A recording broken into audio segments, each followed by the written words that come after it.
परमेश्वर के धन्य नाम की महिमा हो। प्रभात मनन के सत्र 1352 में आप सभी का बहुत ही विनम्रता के साथ स्वागत करता हूं। आइए आज का मनन के लिए हम पढ़ते हैं पहला तीमुथियुस अध्याय 4 पद 7। पर अशुद्ध और बूढ़ियों की सी कहानियों से अलग रह और भक्ति की साधना कर। मेरी सोच है कि मेरे उम्र के और मुझसे भी अधिक उम्र के लोगों में शायद ही कोई होंगे जो बचपन में अपनी दादी माँ या नानी माँ से कहानियाँ नहीं सुने होंगे।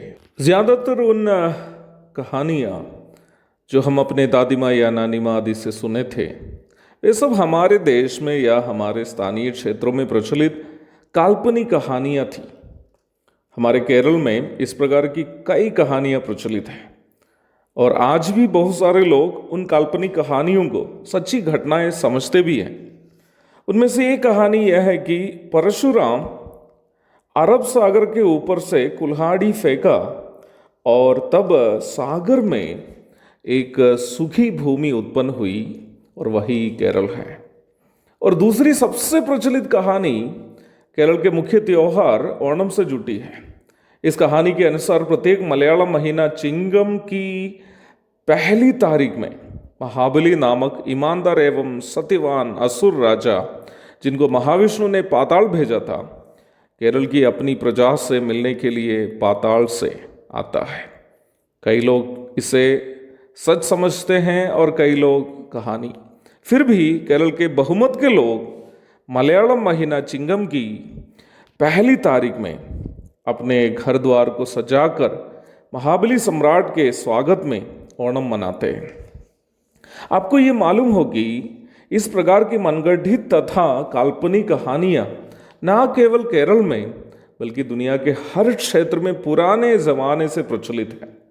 दुखजनक बात यह है कि समाज में प्रचलित इस प्रकार की मनगढ़ंत तथा बूढ़ियों की कहानियों को कई अपरिपक्व तथा वचन में अज्ञान लोग वचन के उपदेश के साथ मिलाकर कलीसियाओं में प्रचार प्रसार करने लगे और इन कहानियां लंबे समय से प्रचलित तथा लोगों के मन मस्तिष्क में काफ़ी हद तक प्रभावित होने के कारण वचन की शिक्षा के साथ इसे मिलाकर जब सिखाने लगे, इन सब कहानियों पर विश्वास करने वाले समूहों से आए हुए विश्वासियों के बीच में इसका बहुत अधिक स्वीकार्यता मिलने लगा।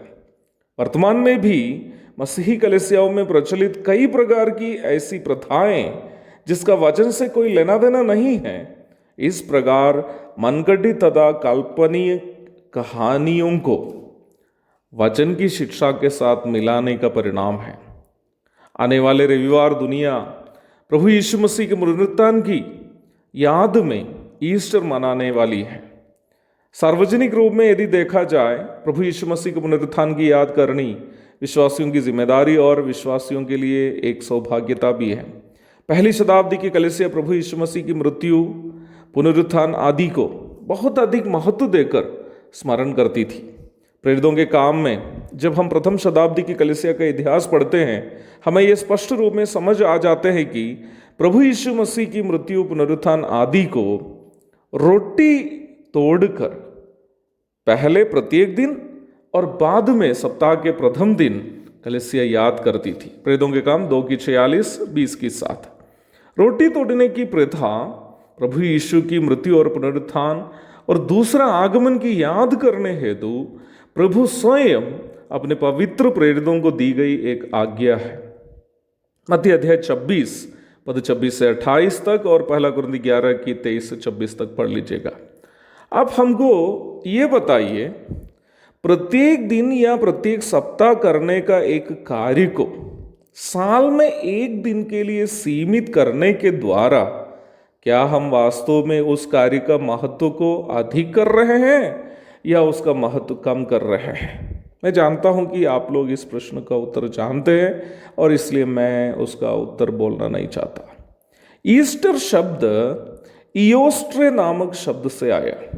इयोस्ट्रे एक अंग्रेजी सैक्सोनी देवता का नाम था जिसे उस समूह के लोग वसंत ऋतु एवं प्रजनन शक्ति की देवता मानते थे। इयोस्ट्रा पौराणिक इफिसुस की देवता अर्थमिस का नया रूप था। प्रेरितों के काम 19:28। ईओस्ट्रो देवता की आराधना के लिए अंडे को सजाना अंग्रेजी सैक्सोनी समूह की एक प्रथा थी।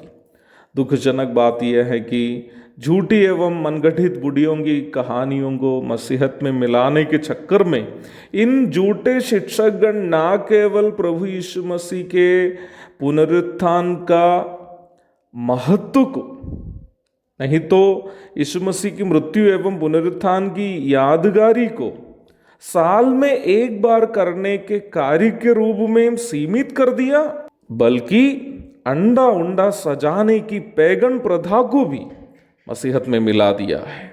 यीशु मसीह की मृत्यु और यीशु मसीह के पुनरुत्थान आदि का महत्व कम करके दिखाने के साथ साथ अंडा उंडा सब सजा करके सजाने के कार्य करते हुए वचन की शिक्षा के साथ पेगन धर्म की विधि व्यवस्थाओं को भी इन झूठे शिक्षकगण मिला दिया। देखा जाए आज वचन की शिक्षा के साथ साथ इतनी ज्यादा मनगढ़ंत कहानियों को भी मिला दी गई है कि विश्वासियों को सही और गलत की पहचान करने में परेशानी हो रही है।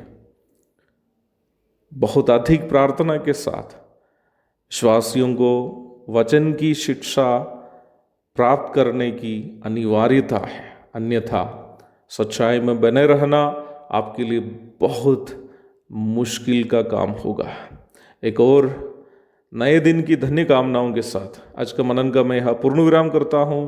परमेश्वर के वचन से विश्वास योग्यता के साथ उसका पालन करने के लिए, उससे सीखने आदि के लिए प्रभु आपकी मदद करे। आमीन।